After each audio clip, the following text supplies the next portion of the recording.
Bueno, les voy a mostrar porque hoy tengo un 15, pero no les conté, tengo un 15.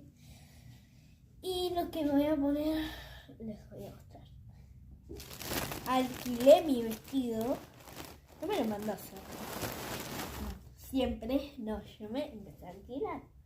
Me compré, va a parecer que es naranja, pero es rojo. Porque le puse un filtro. Ay no, este es divino. Ya lo usé para un cumpleaños y no. Divino. Está frío. Entonces también me alquilé un saquito. Voy a poner vestido. Me hice planchita como 2 horas antes del cumpleaños. Cancanes y Guillerminas. Chao.